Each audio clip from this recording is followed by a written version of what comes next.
handsome chin. Beautiful चाहिए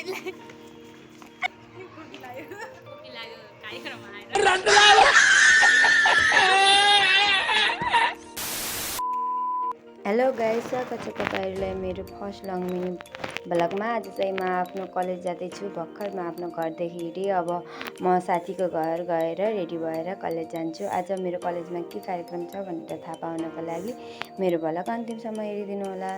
म चाहिँ आधा बाटो पुगिसकेँ। अब चाहिँ म 5 मिनेटमा साथीको घर पुग्छु।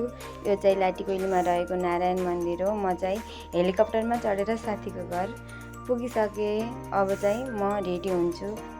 साडी लाउँदाखेरि चाहिँ म यस्तो देखिएँ, अनि कपाल सपाल गरेर अन्तिममा रेडी हुँदाखेरि चाहिँ म यस्तो देखिएँ। अनि त्यसपछि साथीको घोडामा चढेर हामी चाहिँ कार्यक्रमतिर लाग्यौँ।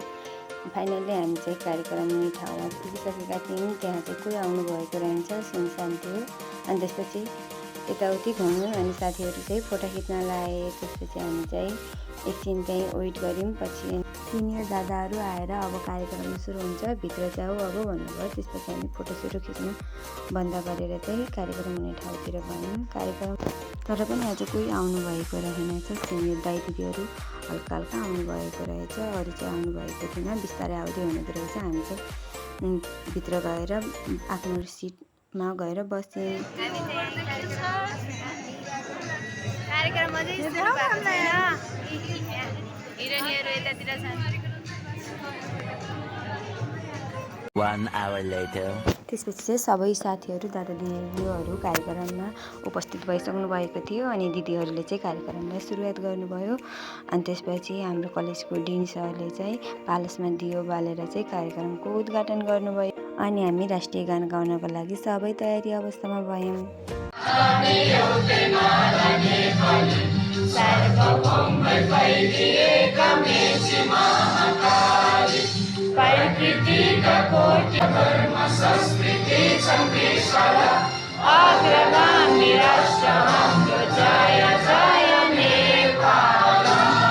राष्ट्रिय गान सकिसकेपछि चाहिँ हाम्रो सिनियर दिदीहरूले स्वागत नृत्य प्रस्तुत गर्नुभयो। त्यसपछि हामीले विभिन्न खालका प्रस्तुतिहरू हेर्यौँ। आज चाहिँ हाम्रो कलेजको थर्ड ब्याचको दादा दिदीहरूको चाहिँ बिदाई कार्यक्रमको दिन थियो। त्यसपछि चाहिँ विभिन्न मन्तव्यहरू सुन्दै अनि दादा दिदीहरूलाई चाहिँ मायाको चिनोको सानो प्रमाणपत्र सम्पूर्णमा वितरण गर्नुभयो सरहरूले। अनि फेरि पनि हामीले विभिन्न खालका गीत गजल कविताहरू सुन्यौँ, रमाइलो गऱ्यौँ। अनि त्यस लगत्तै नास्ता खाने पनि समय भइसकेको थियो। अनि त्यसपछि हामी सबैले नास्ता खान सुरु गऱ्यौँ। तर मैले मेरो चाहिँ व्रत भएको कारणले माछा मासु नखाने भएकोले मैले नास्ता खाइनँ। साथीहरूले चाहिँ नास्ता खाए।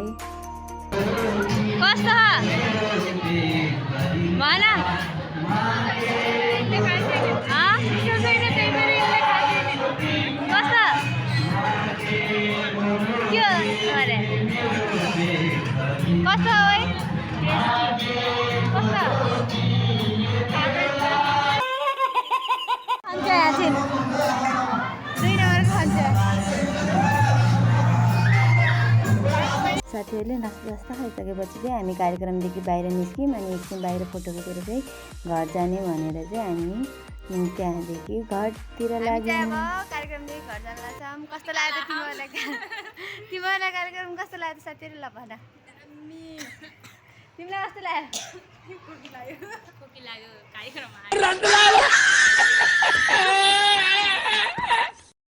त्यसपछि चाहिँ हामी सबै साथीहरू छुट्यौँ। हामी 3टी चाहिँ एकातिर जाने भएका रहे। हामी चाहिँ बाटोमा कुरासुरा गर्दै घरतिर लाग्यौँ।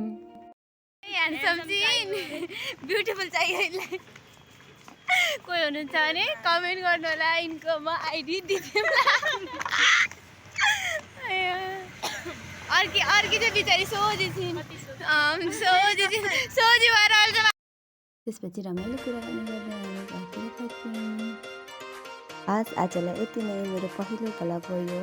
विभिन्न खालको कमी कमजोरी आएका होलान्। के कमी कमजोरीहरू छन् मलाई सल्लाह सुझाव दिनु होला। त्यसपछि भिडियो राम्रो लाग्यो भने लाइक गरिदिनु होला। अनि मेरो आजलाई यति नै, बाई बाई।